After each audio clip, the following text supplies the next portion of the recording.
Ready? Boom. Welcome to the simulation. My name is Tristen Blake, filling in for Saakyan, interviewing Saakyan. What's up, Tristen? Thanks for having me. Well, it's funny, I love these kind of like role reversals. It's always interesting to experience things from two perspectives, right? From the perspective of, let's say, an investor, and the perspective of a someone looking for a startup company, right? Once you do both, you really get a sense for all the sides. I mean, have you ever done something like this before? Like where the roles are switched? Yeah. Yeah, it rarely happens. When it does happen, it's usually really profound exploration. Mm-hmm. Yeah. So, I'm really interested to ask a lot of questions here. I think a lot of people want to know kind of what inspired you to create this series? I mean, how many episodes has it been? Like, we're 600 in. Yeah. 600 conversations. Yeah. Right. To me, that's obsession. The only thing that the only human characteristic that I truly like embrace and love to measure and experience. What made you obsessed about 600 episodes? What made you obsessed to do this thing, to have all these conversations and to bring this information and put in a lot of work to let everybody experience it with you? Kind of what motivated that?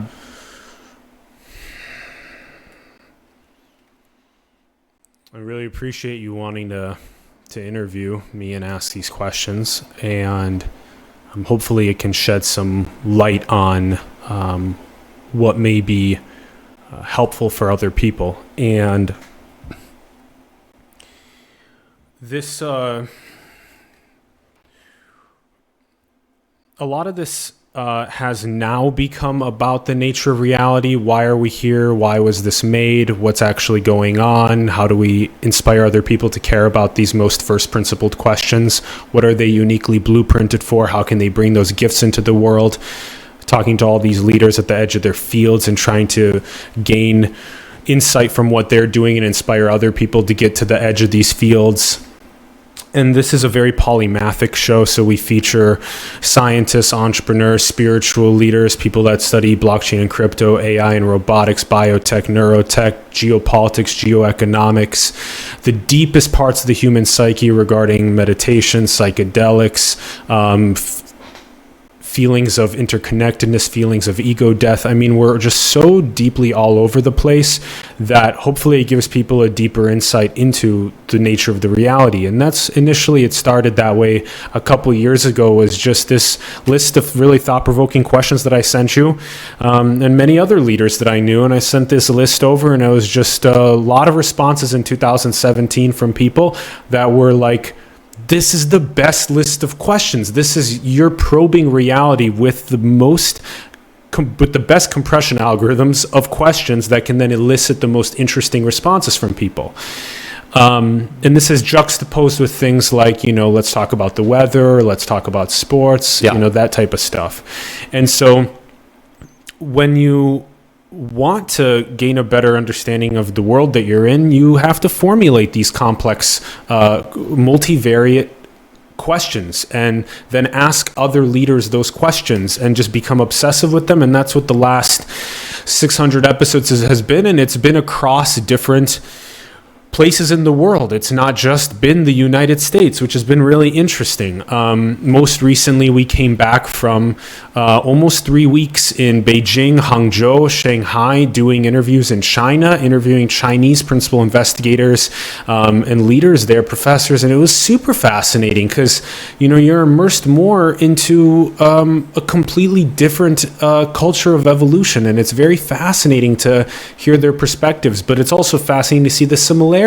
Yeah. And so we hope to, continue going to places like India or Saudi Arabia or Europe, South America. There's all different beautiful places to go around the world and to interview their leaders there and to show that we are all one in this big global communion that we're having, and hopefully that's what we can continue showcasing. That's Yeah, it's a lot about the question and not about the answer, and getting people awakened to the process of asking the best questions possible. I think it takes a lot of courage to ask that question. I think a lot of people in high school and even before that kind of want to talk about these things, but I remember myself, I wasn't allowed to talk about them. It was just weird, I guess.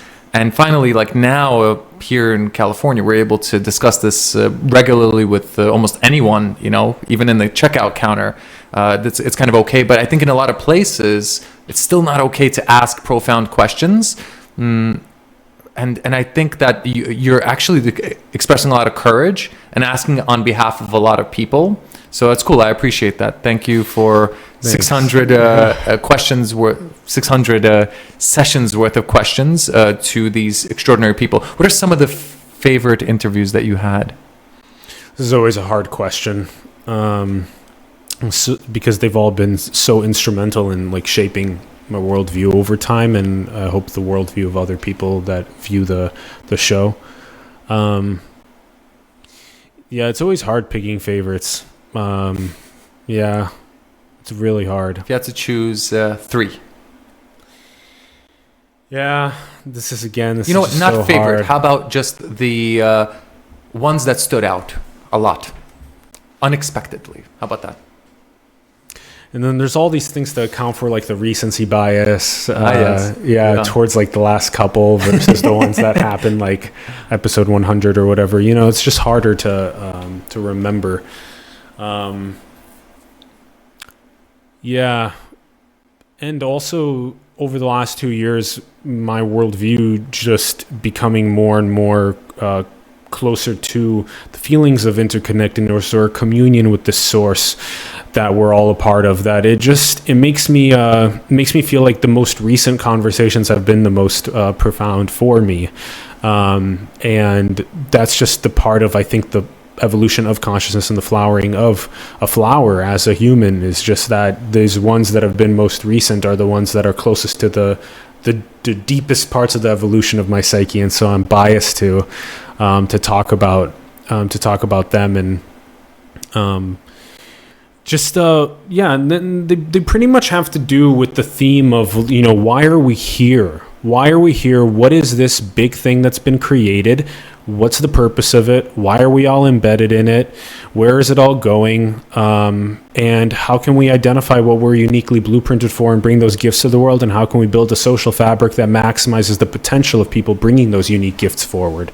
And that's, I guess, this big part of this, who I am, that I'm trying to share with other people, and just disseminate content that people have probably noticed that we've had many like little shorter videos happening on our channel, like shorter couple minute videos around this exact theme, and eventually down the line having other forms of content that's multimedia around this specific theme itself.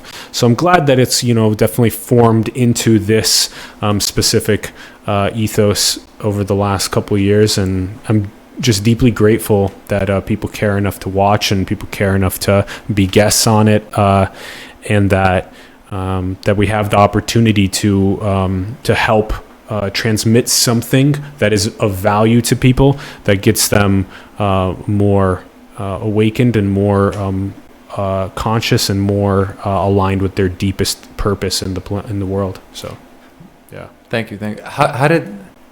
I'm actually curious. How has this changed you? So do you kind of, have you sensed that you've been changing through this period? I mean, you have a record of the way you see the world, and you can recall it in every episode. Yeah. So how do you feel that it has changed you over time?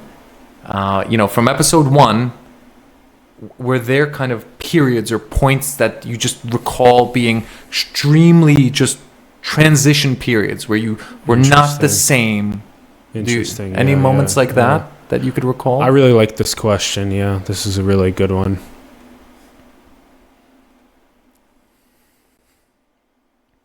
Like going back and thinking about all of the times that my consciousness has been shifted to new ways of thinking that have made it impossible to go back to the old ways. Those are some of my favorite questions. Yeah. I guess probably one of my favorite ones that's happened quite recently is that there seems to be some sort of a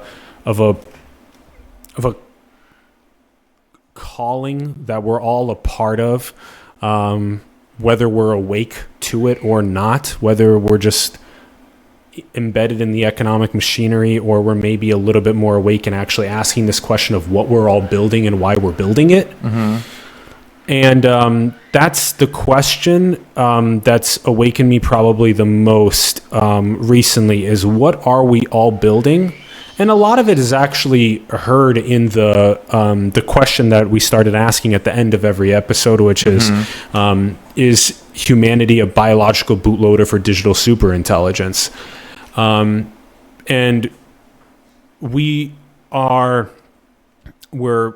approaching that time where it's really about figuring out our own spirituality, our own ethics, our own morals, our own deepest parts of our own psyches and the collective purpose to figure out what are we building and why are we building it. And we have to embed these styles of thinking at the biggest technology companies in the world, the biggest governments in the world, the biggest people that control so much of the monetary supply and the resource supply around the planet, because we're approaching a massive intelligence revolution. We talked about it in our last episode with you about computational renaissance. Well, if what's about to happen is going to be building digital superintelligences, and we already saw this with the United States, a great amount of uplifting people into newer standards of living, but also an extreme amount of inequality that's created. And if we aren't careful about what we're building and why we're building it and how to democratize the fruits of the revolutions that we're going through so that they can be in access to all people to maximize everyone's prosperity, that's been such a profound shift for me. Like, you look and it's literally just looks like on one side you have indigenous people that are still interconnected to their land, to each other, to the animals, plants, to everything, just still deeply interconnected. And on the other half, the absolute other dichotomy to it is us living in metropolises, completely disconnected from the stars, completely disconnected from each other, even though we live on top of each other. We exchange a sheet of paper for the apple instead of understanding that the apple was actually grown by the star and gives us energy through the star.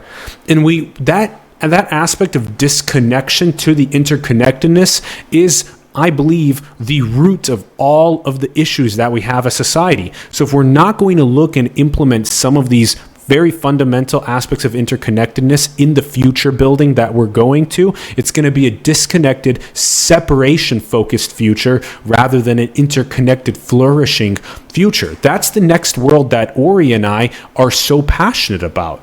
And we have people that work with us, Brady, Angel, we have so many other people that have helped build what we're doing, Ron, so many other people that have moved this ball forward with us in that specific direction. All 600 of the guests have moved us in that specific direction. My consciousness being shifted there is a product of all of these other people around us. We stand on the shoulders of giants, and if we're not concerned about that very big purpose about what we're building and why we're building it, and children and adults aren't passionate about that question, then we're building blindly, and that's an issue.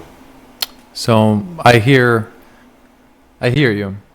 I have a question, and this is one that I struggle with myself. So your answer, I'm going to be answering it in my head as you answer. Why do you care? What makes you responsible for the larger system? Why would you be responsible for it rather than just not be? Just do your own thing. What makes you feel this incredible responsibility to help or to drive the right decisions? Kind of what is that inside, and where does that come from? Well, this is also an excellent question. there is no separation between me, you, all the other humans, all the other plants, animals. There is no such thing as separation. And because of that, it drives me to want to make sure that everything is going in the highest possible direction. Mm-hmm. And it's just become something that's so true to my nature that I can't even go away from it. Every moment of my life is geared towards that highest possible nature that we can all be a part of. There is no separation. It's all one big, beautiful one that's happening. And we're all a part of that one. And I don't want it to go into a less than highest possible calling. And so I battle relentlessly every single day for it to go to its highest possible calling. And that includes a lot of really hardcore protocol design. Mm-hmm. It requires architecting the future. It's not just I'm going to sit in a cave and that's it. Meditate on it. Yeah. Yeah. It's not that. It's bringing your profound interconnectedness to the matrix. Yeah. And shining the interconnectedness in the fabric of the matrix to where the fabric of the matrix becomes only interconnected. And that's it. Children are born instead of saying you're separate, this apple is separate, everything's separate, you're separate from the air, etc., the water. It's you're interconnected with the air, the water, with each other. Your words directly influence who I am and what I become. Yeah. And there's just no other way to look at it besides that way. And bringing the world closer and closer to that truth of interconnectedness, of unity, of oneness, it's just being an absolute martyr for that future, period. I will die for that future. And I'm happy that it's finally come to that. There's nothing more than that highest calling. Then upgrading civilization to that highest calling. Nothing else exists to me besides that.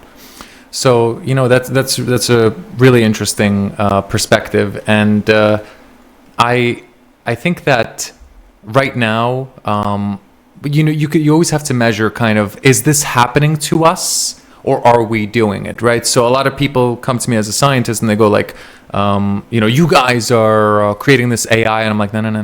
I don't think you understand. This is happening to us and we're the only ones trying to do it right. But this is something that's happening.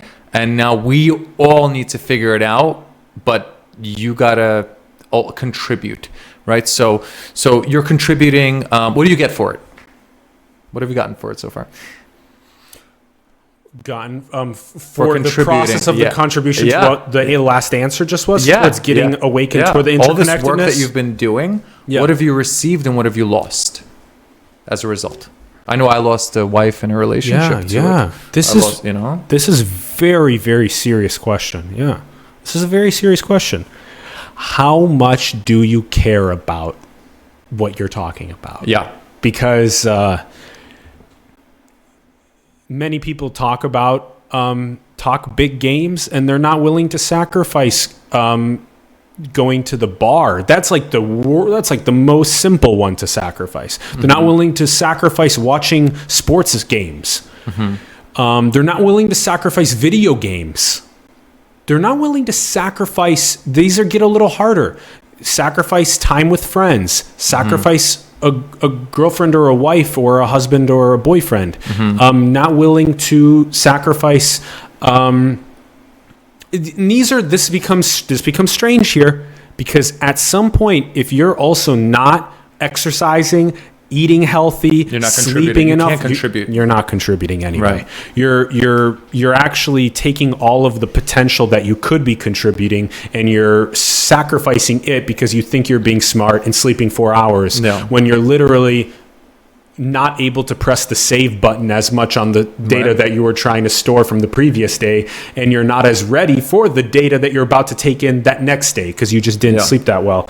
So there's like this. There's some sort of a equilibrium. There's an equilibrium of sorts here where you got to drop the mundane bullshit and hyper focus on what you're blueprinted for, and parse for the right signals in the world, and that includes people, but also understand that you're only going to have so much time to ask your mom and dad questions about who your family is and where you came from, and you're only going to have so much time to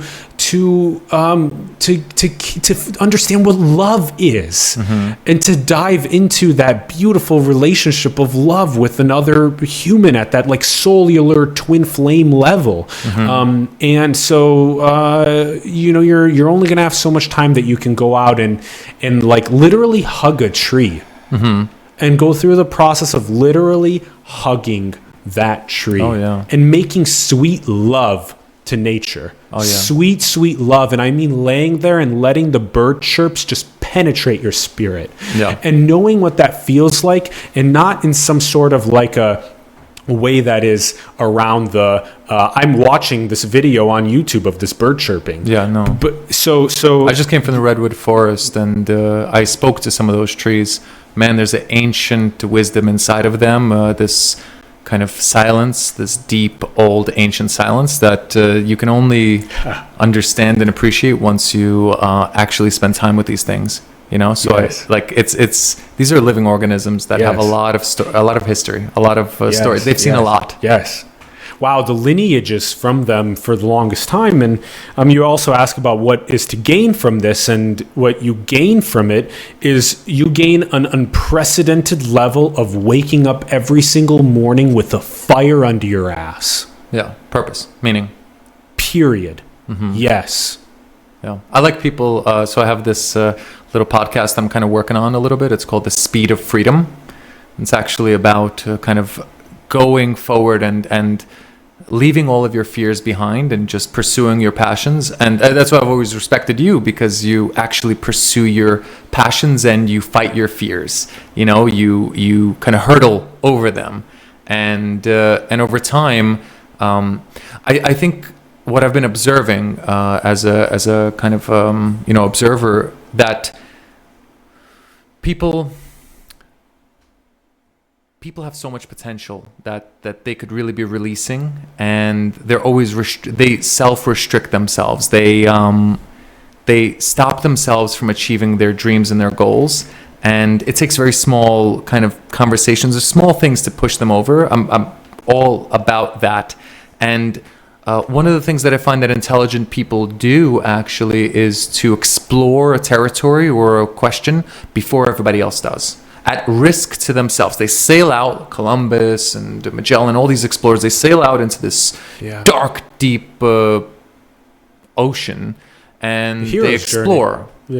And they might not come back, but if they do, they have answers that others are too afraid to go out and understand. So what I love about that is, and I guess for you, kind of what I'm picking up on is you have a deep ecosystem intelligence, right? Knowing where you are in the ecosystem is very important, and knowing your place and role in that ecosystem and how you interact with it is a form of intelligence, or a form of it's like your place in nature. To appreciate that is to be, I guess, completed in some ways, to be in the right forest or the right, under the right tree. That's a great way to put it. So if you're a big puzzle piece in this oneness, how do you fit into the oneness? What are you uniquely blueprinted for? And then how do you figure that out about yourself? And then how do you surround yourself with the right people and processes that get you to express that unique thing that you're blueprinted for at its maximum potential? And you have to go on these hero's journeys. It's just a part of it. You enter into the unknown, into areas that are literally at the expense of all these other things that you want to do, or this other stuff. And when you come back from this deep exploration into the unknown, you have incredible fruits to share with the people that are your family, your friends, your community, the world. And so and to actually know how to do that sharing process is just as important as knowing journey. How to go into the, because once you come back, you might have something to say, but you might not have the words to explain it. I mean, it's I find people that struggle to explain something really challenging. That just means that, wow, they've seen something profound that they can't actually express. There's no words designed yet to explore that territory. and so they must find words, they must create words, and then build reveries, right? These complex, multidimensional visualizations and living dreams, and share them with people. Yes.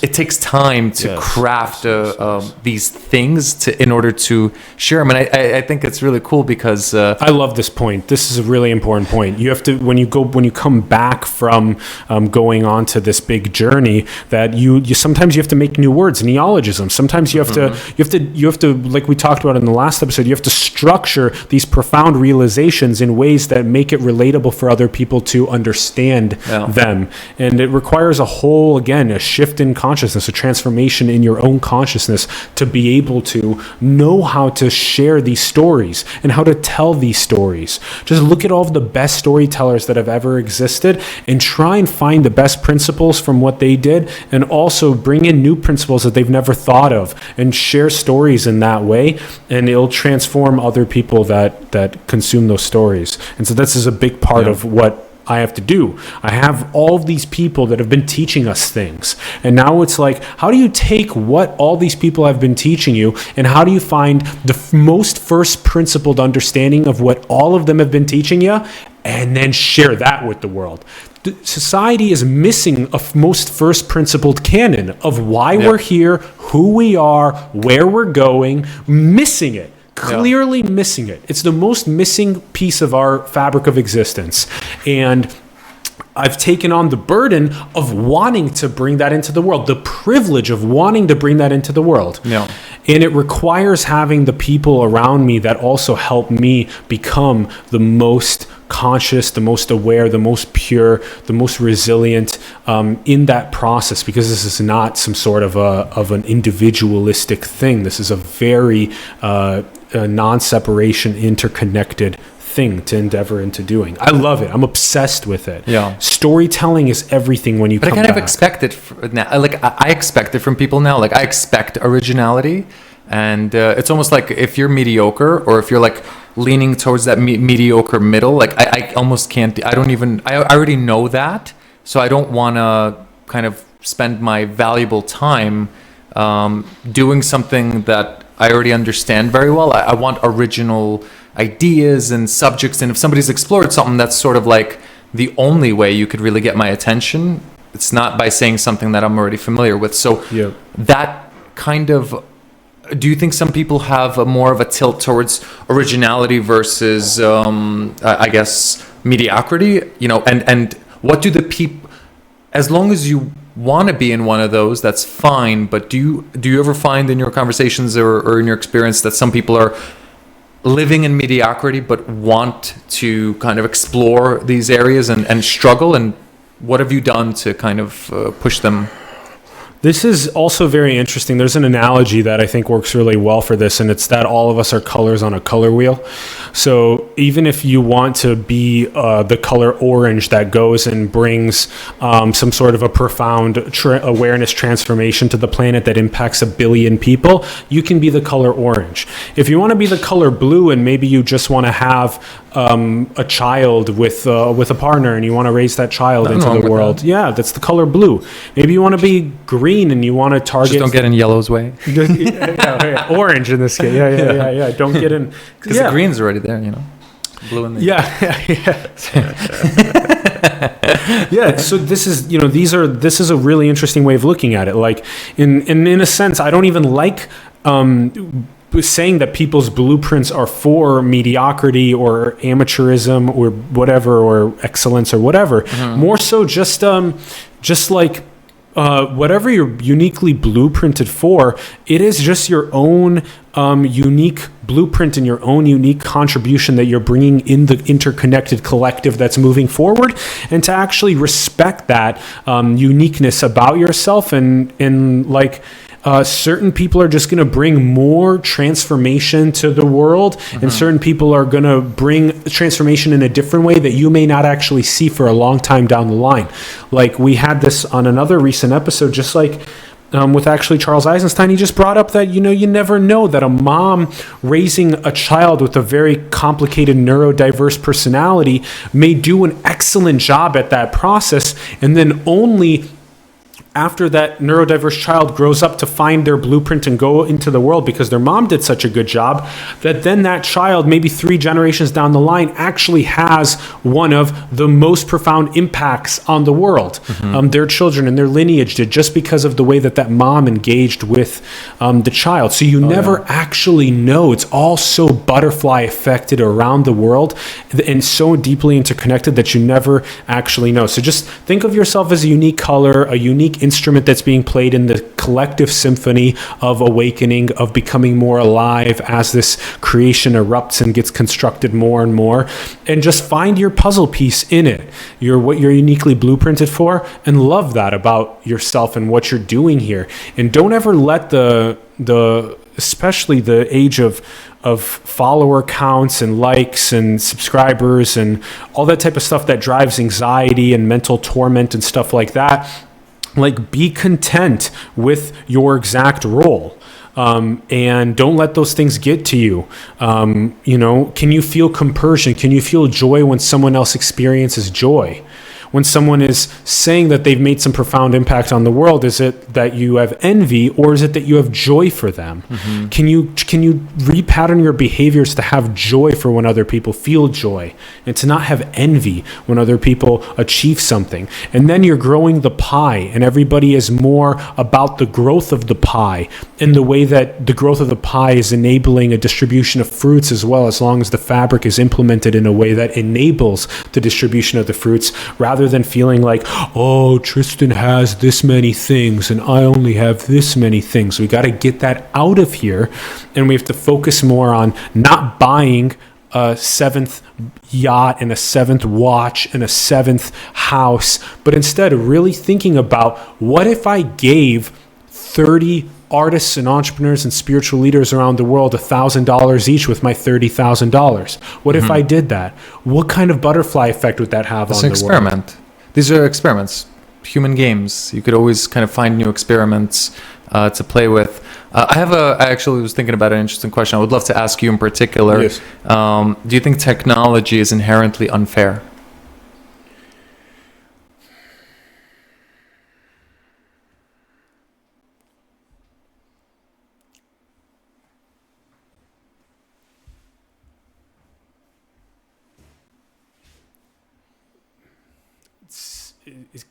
It just frequently seems like it all comes down to the distribution of it, always. Like, if you're so interconnected with everyone else all the fucking time, then you know that when a person discovers something, a new technology, that it's never about that person discovering them. It's about literally the collective discovering it. And when you feel that way about it, it transforms the way that technology becomes, oh my God, I need all of the IP, I own all of this, to how do we democratize the fruits of this around the world as effectively as possible? Because we are all one. All of us deserve access to this technology. So AI is the most important one out of all of those, period. As you build super intelligence, can you democratize the fruits of it around the world? So I have this kind of fear a little bit that I always look at fast food as a context. And so I imagine that, people that have, as we mentioned, good data metabolism and good heuristics for deciding on what information they're going to use versus not use, and be very selective. Essentially, some people are going to have a data diet of fast food, cheap frills, right? Cheap neurons activated, and some are going to go for high quality meals, that kind of really satisfy and are taste, in different ways. And the unique colors. Unique colors, yeah. The idea is some people will choose the fast food, while some decide to use this kind of high quality brand, or like eat steaks at a restaurant. It's not about money. It's about actually decision or selection for a specific approach. It's the approach that they take. So my question is, with technology, what if with AI, for example, do you think that some people will always select the AI with the information or the data that is unclean because it's cheaper or because it's simpler to understand, whereas the people that really want to accelerate and create this atmosphere of just knowledge will choose the highly selective ones and might have to basically, I'm worried that there will be 4 AIs and some will be for the people that appreciate data quality and are intelligent enough to actually select them. And there's those that are going to be subject to human bias, and the cheaper ones that I guess the vast majority of society will adopt as fast food AI. I mean, do you see that kind of happening, or something that we should be concerned with and potentially even, proactive about preventing? Another interesting question. When you play along with the color wheel analogy a little bit further, it kind of takes you into an understanding that are there actually manipulations that are happening to people's psyches where they're actually not able to pursue what they're blueprinted for?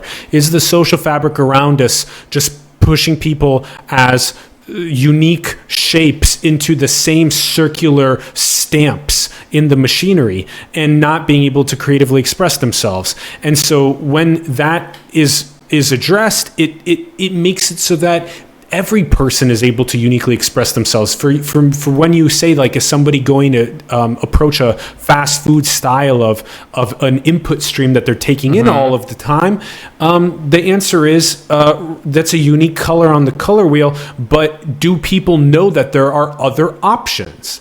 That's always the question. Right.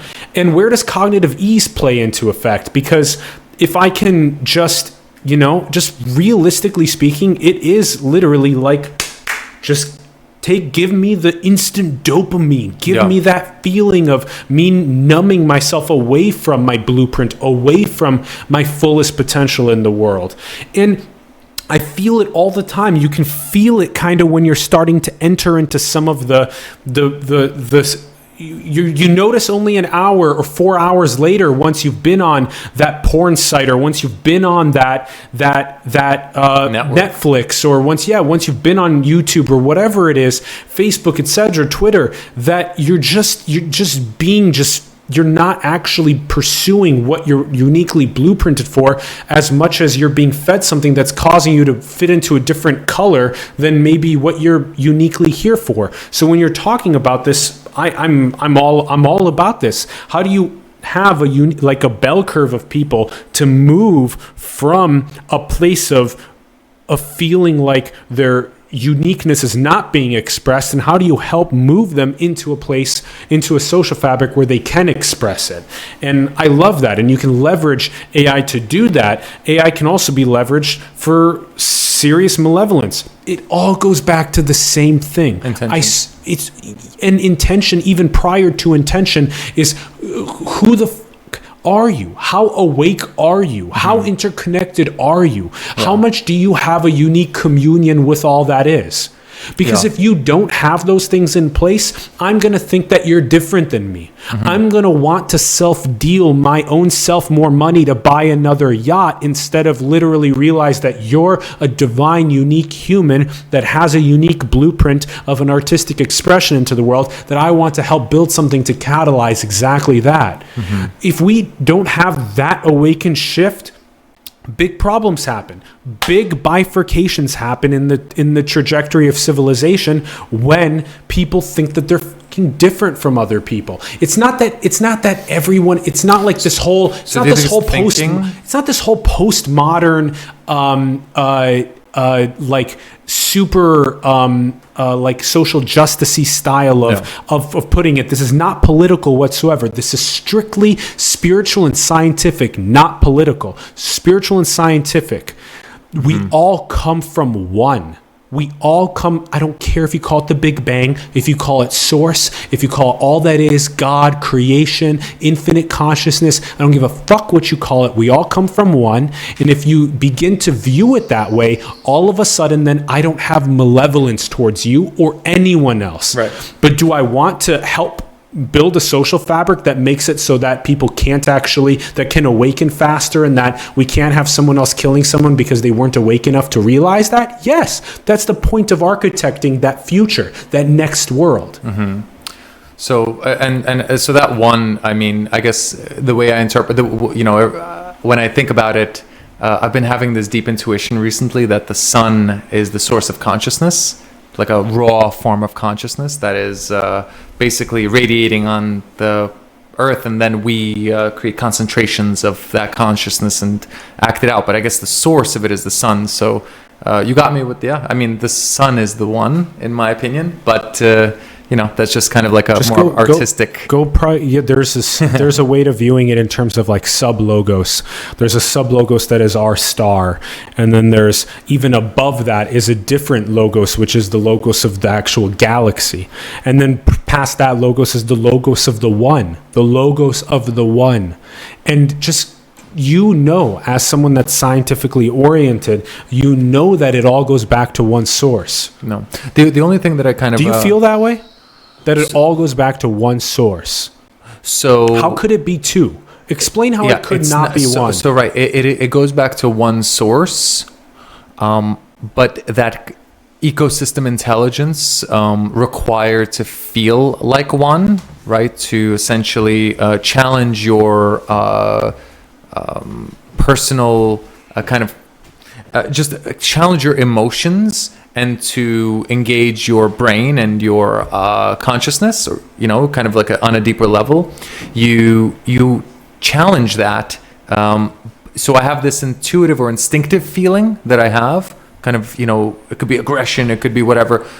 But at the same time, I have this secondary layer that I apply to it, which is like, but this is for the better good, or this is this way, and reconcile these contradictions. And I find that a lot of people have these internal contradictions. So regarding to, I think it is a single source that we all come from genetically, and obviously, the way life formed. And I think we're all powered by the same energy sources. This collective consciousness or intelligence that people talk about, I think they borrow scientific ideas, and sometimes not rigorously. So I would encourage them to try harder to, don't fit the quantum circle in the spiritual square, because it muddles the language. I think we should be very careful with language. And that's why the one, for me, I think it is easy to misinterpret or to misuse. And that's why so that's kind of my resistance to the one. Then stop. Stop the misinterpretation process. Yeah. Stop the misusing process. Stop the over dogmatism of that. Clear communication. Just clear communication. Science and spirituality are two sides of the same coin. No. You will not be able to advance civilization in the most prosperous way possible if you don't marry the two. Yeah. They have to be married. Yeah. There's no other way forward that maximizes prosperity than the two getting married. And actually, the marriage of the two has a very big overlap with what's happening in quantum mechanics. They have a very big overlap with what's happening with consciousness. They have a huge overlap in those fields. But to be able to use science and the actual scientific method to rigorously probe into what is true spiritually speaking, and not what is just a myriad of theories. Science and spirituality both have the same issue in that case. Yeah. When they just have a shitload of things that are false about what they're trying to propagate at the same time. Falsehoods in science, falsehoods in spirituality. Find the truth and be more and more and more resilient and honored around only having the truth be shined on both of those sides of the coin, and you can maximize prosperity. So I kind of feel like science is the new religion, and I'm going to justify that by saying, I think religions, the way I see them is people see them as beliefs and all that stuff. I actually see them as hard drives, civilizational hard drives. It's a emergent property of civilization to record history and record stories and record lessons that can be broadcasted. So it's ancient social media. Religion is ancient social media. It records history and stories. Without it, we would basically don't have a hard drive for civilization. And now we actually have a hard drive for civilization, and modern social networks are actually kind of taking that role. of like recording what happens. So the idea is, as an anthropologist, right, I would love to know what happened in ancient Rome, how they thought, how they imagined. If there was a single thing that I could get from Rome that would give me an interpretation of what it was, or ancient Greece, if they had a social network, that would be all I would ever need to understand their civilization at the time. It's a recorder. It's a device for recording human civilization and stories. And I think science has now become this the new religion, because religions were responsible for that. There was no other medium that did that. It's a collective sort of machine that everybody deployed, and it created the incentives to record and to catalog and to put so much energy and effort into understanding the stories and recording the truths.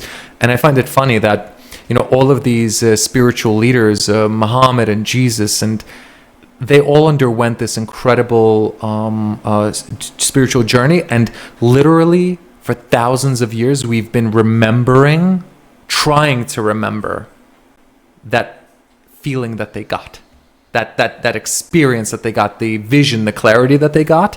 Literally entire civilizations were built upon remembering how to get back there, whether it's Siddhartha Gautama or Jesus. Like it's incredible that we've architected entire civilizations just to remember how they achieved enlightenment. That's it. It's a recording device. If we don't marry science and spirit, we will have more scientists that have never actually felt the interconnectedness of everything, building the artificial intelligences and the other things that we actually don't want people that have never felt interconnected to build. This is the thing. I don't care what religion you look at. They all point to the same transcendent, psychological feeling of being interconnected with everything, with communing with the infinite. And when you do that, you become a better scientist. Those two things have to marry. And spiritualists understanding fundamental science is also extremely important moving forward.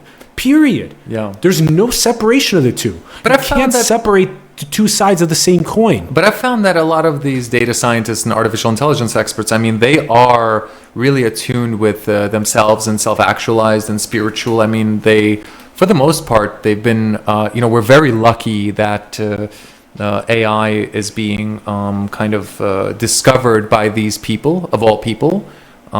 We're very fortunate. I have no idea who you're talking about that is a spiritual leader that is building AI, because meaning scientists that are spiritual rather than so I've found that scientists and AI experts and data scientists, in my experience, have been very just intelligent enough to have a broad scope of things, so they don't leave out spirituality. As far as I've seen, they're not kind of automata robots. I've actually seen a lot of really deep analysis done for social. So what I'm saying is, I'll agree with you that there's some of that, but I still feel like there is way, way more people that are unconsciously building advances in science that then they wonder, well, why is there wealth inequality? Well, because you literally didn't program with the first principled understanding of our world what you wanted the future to be like. You yourself not experiencing interconnectedness and only, this is what I fear, intellectually masturbating around what interconnectedness is exactly the reason why some of these people will come up and say that, oh yeah, I know transpersonal psychology, I know communion with God, and then they'll go and malevolently, they won't even think twice about the inequality that they may make. They won't think twice about the way that will destroy our natural ecosystems that we live in with what they build. It no longer matters the supply chain that I get this device in if I don't give a fuck about the interconnectedness of everything. Right. If I only care about the use of the computational capacities that the device gives me in order to build the AI, then I've lost complete understanding of the interconnectedness of all of the resources that were used in order to put the device together that gives me the computational capacity. So this is a very first principle thing. Every single person that's building the future needs to have feelings of deep interconnectedness prior to actually building it. Otherwise, you'll have a bunch of other symptoms happen. The root is interconnectedness. The root is interconnectedness. Yeah, I mean, I fundamentally agree with that. And my experience in my conversations, I've kind of penetrated, the scientific soul, and I've seen a significant amount of responsibility there. There's a reason why this stuff is hasn't gone rogue yet. And that's because there's incredible people kind of managing and making sure. But I think as this technology becomes democratized and anybody could build a super virus or a super AI, like going forward, or a network engineered for a specific outcome. You don't think this has happened already? Just look at what social networks are right now. Yeah, I think there's just I think the people that built them, sorry to some of them, but I just think that they lacked interconnected feelings, because if they did, they wouldn't have prioritized the attention economy and the money oriented business plans of that paradigm in order to build it. They would have thought more from a first principled perspective, and they didn't. So in this area, I feel like they saw what they could see at the time. With 2020 vision today, now you could see the byproducts and outcomes, and that's kind of like, it's always important to remember that what it looked like from there then exactly is very different from what it looks like now. What we're talking about now, absolutely. Yeah. These things transform and morph over time. It's true. When you look now, it's always 2020 vision about how the social network should have been created, or why did we even make nuclear weapons in the first place? Actually, still, it holds true. If humans are really deeply interconnected to each other, to God, to nature, to everything around them, to all that is, if they are, they won't build nuclear weapons. They won't have ego around this is mine, that's yours. They won't have malevolence around money-oriented, attention economy-oriented business plans on social networks. All of these problems are solved from a first principle of interconnectedness. I don't think the CEOs of these big companies around the world, or the plutocrats, the ones that are trying to govern people that are the wealthiest around the world, have actually had feelings of interconnectedness. If they don't have feelings of awakening and interconnectedness, we are destined for a disastrous future. Yeah, but a lot of them are getting it now. A lot of them are getting it. So how? What do you have? Mark Benioff? Who else do you have? No. Who else do you have? So I attend. Do you have the Chinese government and the U.S. government? Do you have the deep state, or the people that actually own all of the monetary systems around the world? Do you have them that are feeling deep states of interconnectedness? Do you have the people that are funding wars with weapons? Do you have them having deep feelings of interconnectedness? Because we don't. All of the indigenous elders around the world are all pointing to the same thing right now, which is you as a younger brother, we as younger brother that has moved into the metropolises and wanted to build, create, engineer, tinker, have completely forgotten what the older brother knows, which is the deep interconnectedness that we have. And that's why we have so many of the disasters that we have around the world. It's the biggest root to all of our issues. I think so. I think there's I kind of look at it as we are just evolving, and evolution is hard as a species. And the things, the tools that we had before weren't good enough for us to really build robust systems. And maybe there wasn't leadership. People didn't know. People were innocent. People were stupid. Whatever. I think whatever happened in the past, I'm sort of I've learned to think locally and act locally and think globally. I guess the other one works too. And really, for me, it's what can I influence in my immediate backyard? And these plutocrats, I speak to a lot of them, and they're sweet, sweet people. I really just want to make that point that I'm serious. Honestly, they're good people. Why don't you name a couple plutocrats that are good people? Well, yeah, look. People that are trying to control other people are not good people. I don't know if they're trying to control.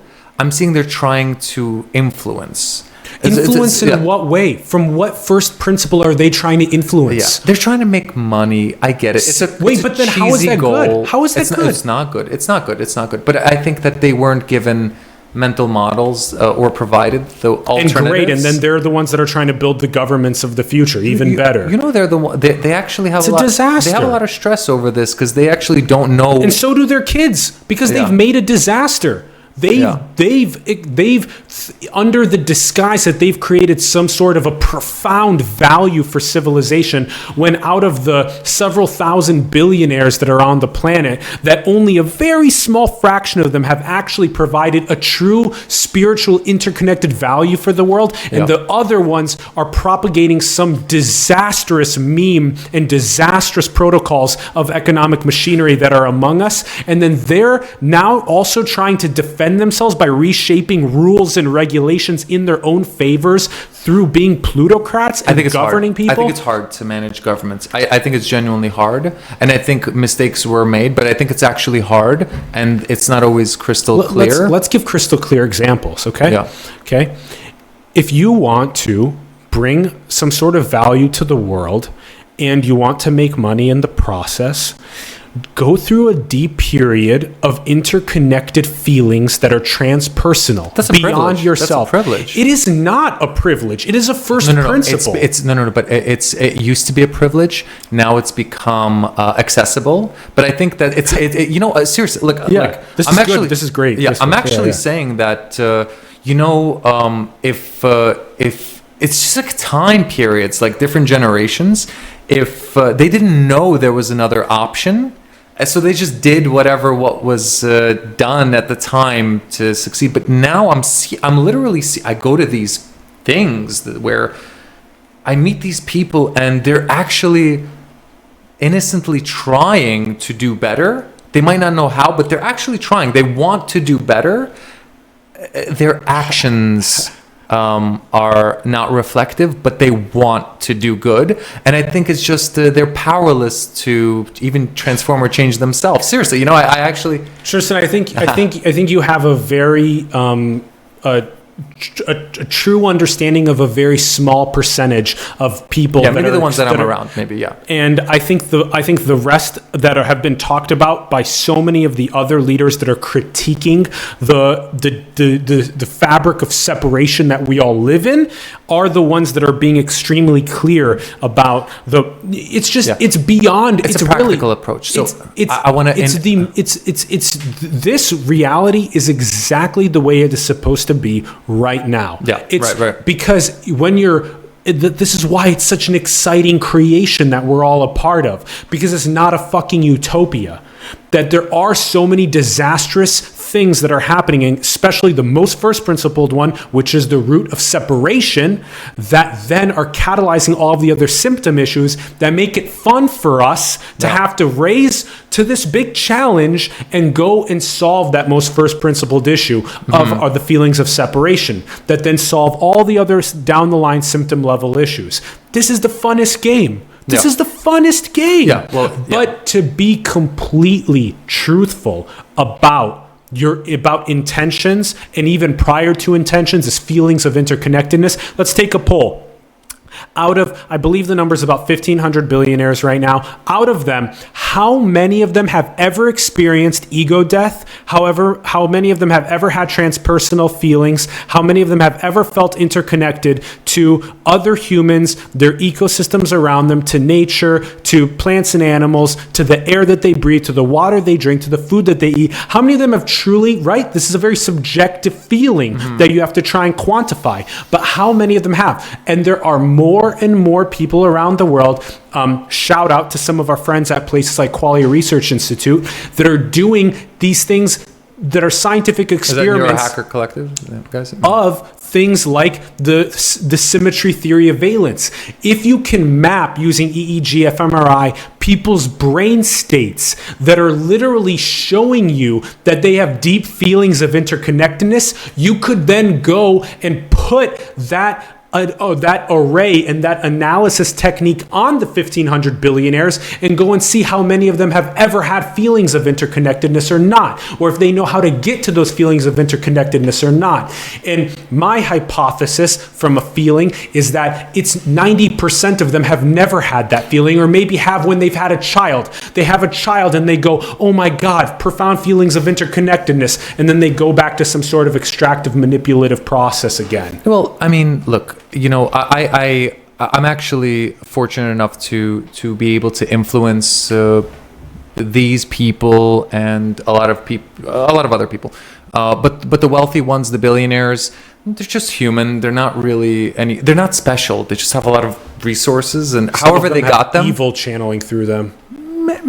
Purposefully. Maybe that's what makes the experiment what it is. This game what it is. Maybe, but I think what's important right now is to actually go in and find those people and help educate them on how they could contribute. Absolutely. And that's it. Like, that's just a practical anthropological approach.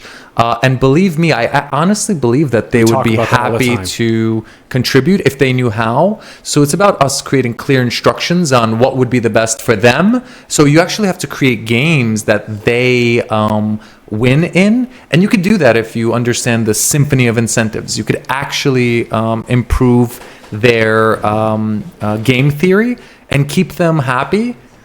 So it's like you can build stuff that has everybody collaborate and work together. The fact that they've had fortunes and that they got them in a certain way, I mean, that's tens of thousands of years of history. That's exactly what's happened in history, and only now can we actually go in a different direction and attempt to do it the right way. You could actually make a fortune today. By the way, you could become a billionaire today in this way if you create medicine and cure cancer. You cure cancer, you're going to become a billionaire tomorrow.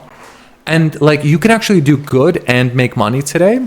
So what I'm saying is, with all these billionaires, like, I don't know if they're the appropriate category to target.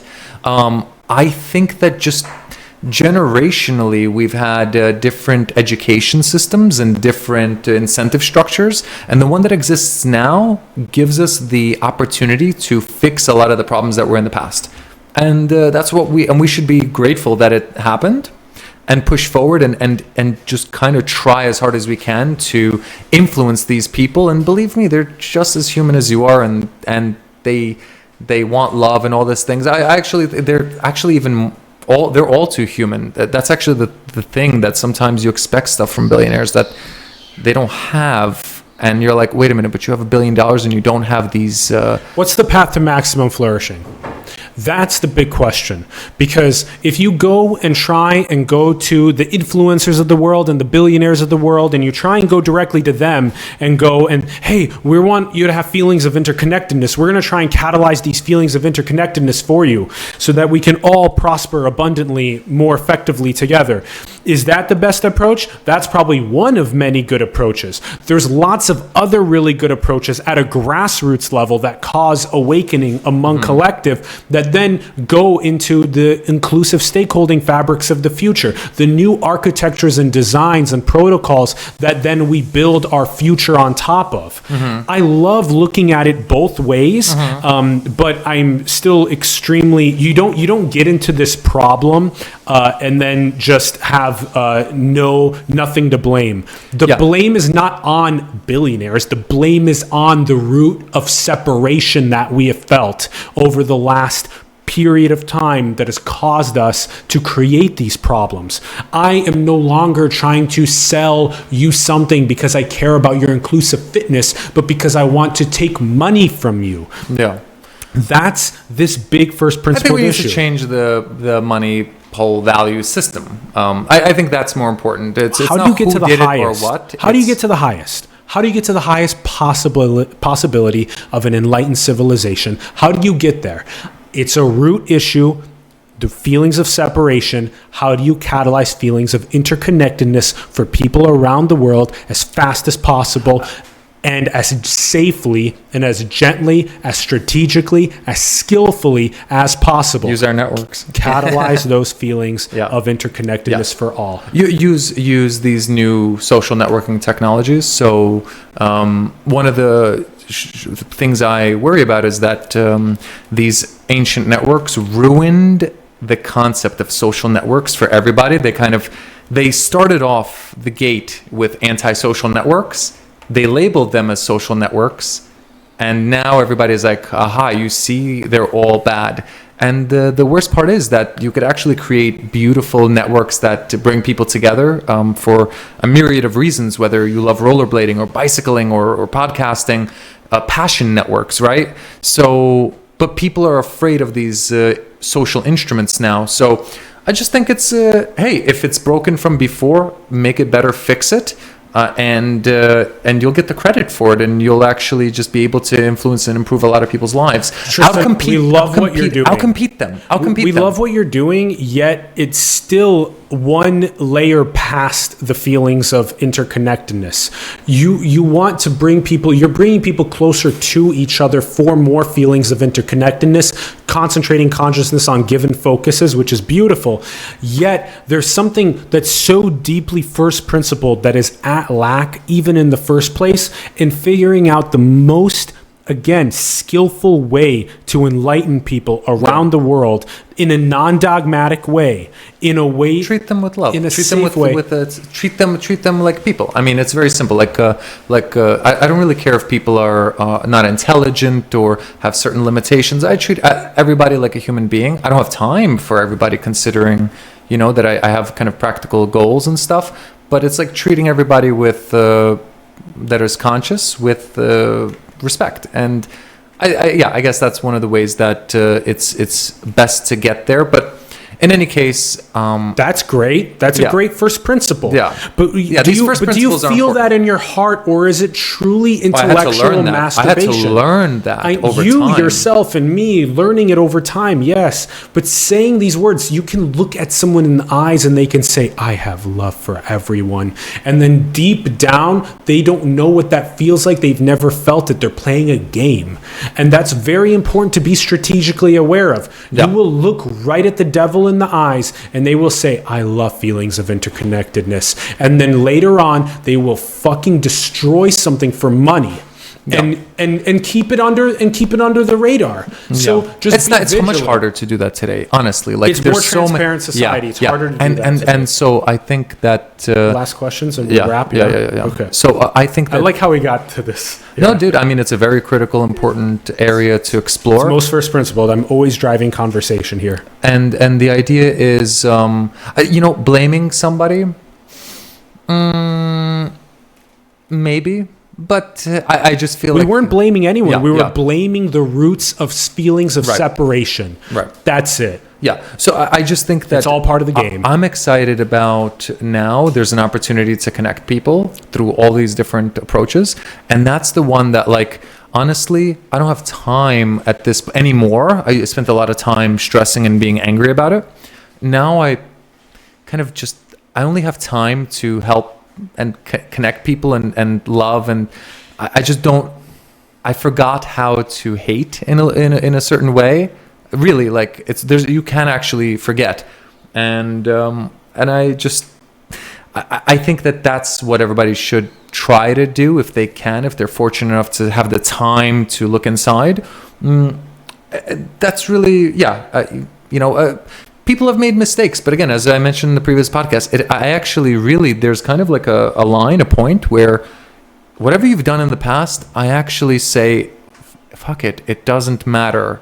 It only matters what you do going forward. That's the only thing I'm measuring.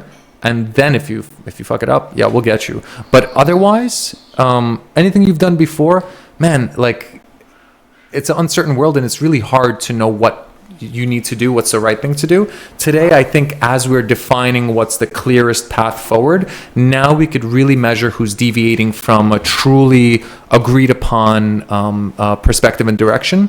And I think we haven't agreed. I don't think people like us have even done the necessary. We haven't finished agreeing on where we're going to be cutting people off for not getting there.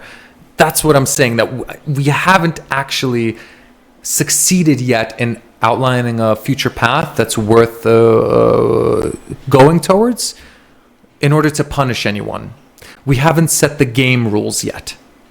And I think now we have the tools and technologies and the people and the responsible parties to set the proper game rules.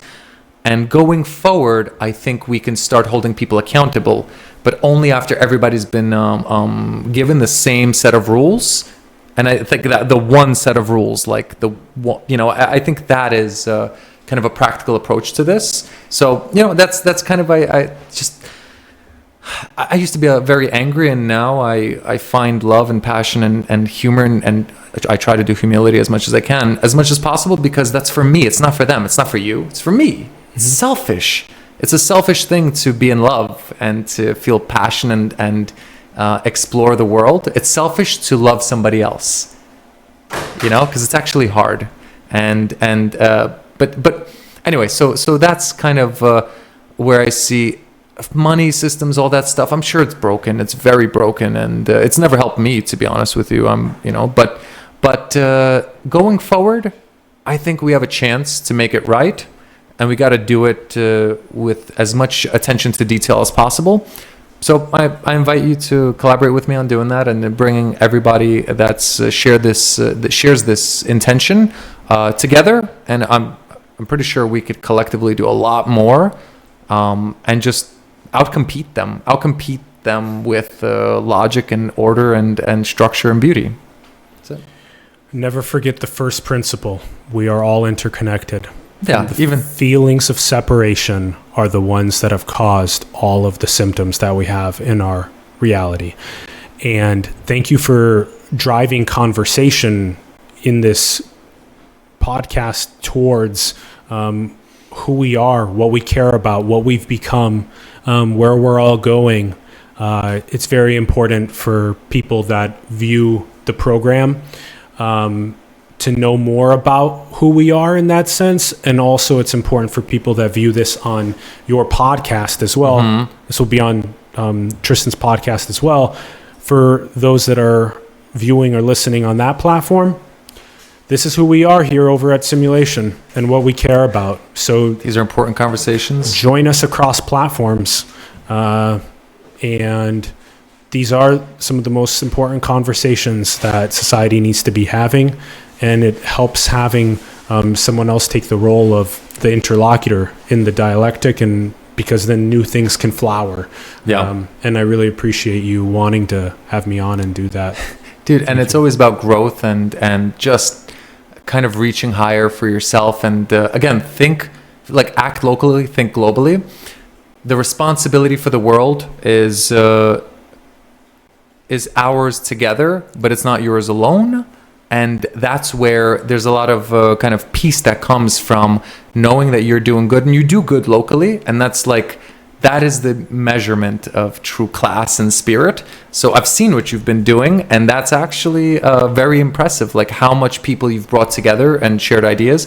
So, and that's kind of for everybody, just act locally and hope that your actions manifest and emerge into emergent properties globally, and that's what we're starting to experience as a species, and that comes from somewhere. So from that one place. I love you so much. Thank you. Awesome, brother. Thank you so much for this conversation. And this was the simulation episode. Something around 600. Something or other around 600. Thank you guys so much, and we're out. Cheers. Yeah, let us know your thoughts in the comments. I'd love to hear people's thoughts in the comments on this one. This was a really good one. Thanks for manifesting it, Tristan. Thank you. Thank you, guys. Thanks, everyone. Cheers.